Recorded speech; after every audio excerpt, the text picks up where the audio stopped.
ወይምሮ ውስጥ እንዳይገባ ስለፈለኩ ነው። ጥቅም አሸንፏት ነው ምናምን የተመለሰችው ብለን እንድታስብ ስላለ እኔ ደግሞ በዚህ ወይ ደግሞ እንድትመለሽ አልፈልግም። ምክንያቱም ያንቺ ፍላጎት ነው ያስቀደምኩልሽ እኮ ተመልሻለሁ አላልኩም፣ ግን ያደረከው ነገር ልቤን ነክቶታል። ይሄ ቤት ደግሞ በእኔ ስም የምታደርገው ከሆነና ያኔ እስከሰጠኸኝ ድረስ ያላንተ አልኖርበትም ወይም ደግሞ አልቀበልህም። እሱ የኔ ውሳኔ ነው።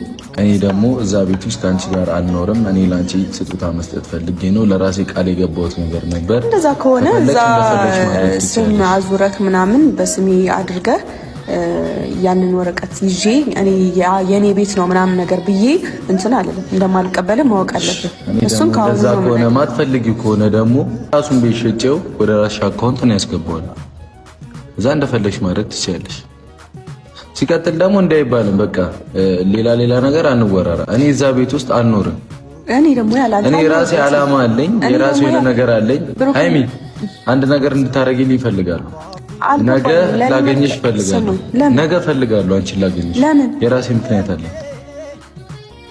ገብቶሻል አይደለም? የራሴ ምክንያት አለኝ።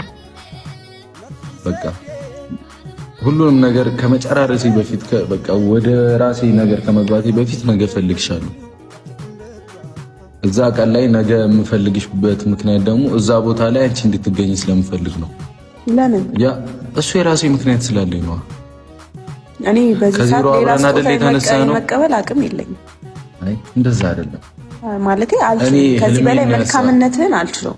እኔ ህልሜን ያሳካውበት ነገር ነው። ነገ እንድትመጪ እፈልጋለሁ። ሲቀጥል ደግሞ ሃይሚ አመሰግናለሁ። እዛ ቤት ላይ መኖርም ያለ መኖርም ያንቺ መብት ነው። ስጦታን የሰጠሁሽ እንደፈለግሽ ማድረግ ትችያለሽ። ለወደፊታችን አልክ እኮ ለወደፊታችን ነበር ያሰብኩት። አሁን ለአራቱ ልጆች ብለህ አይደል ያሰራኸው ያ ቤት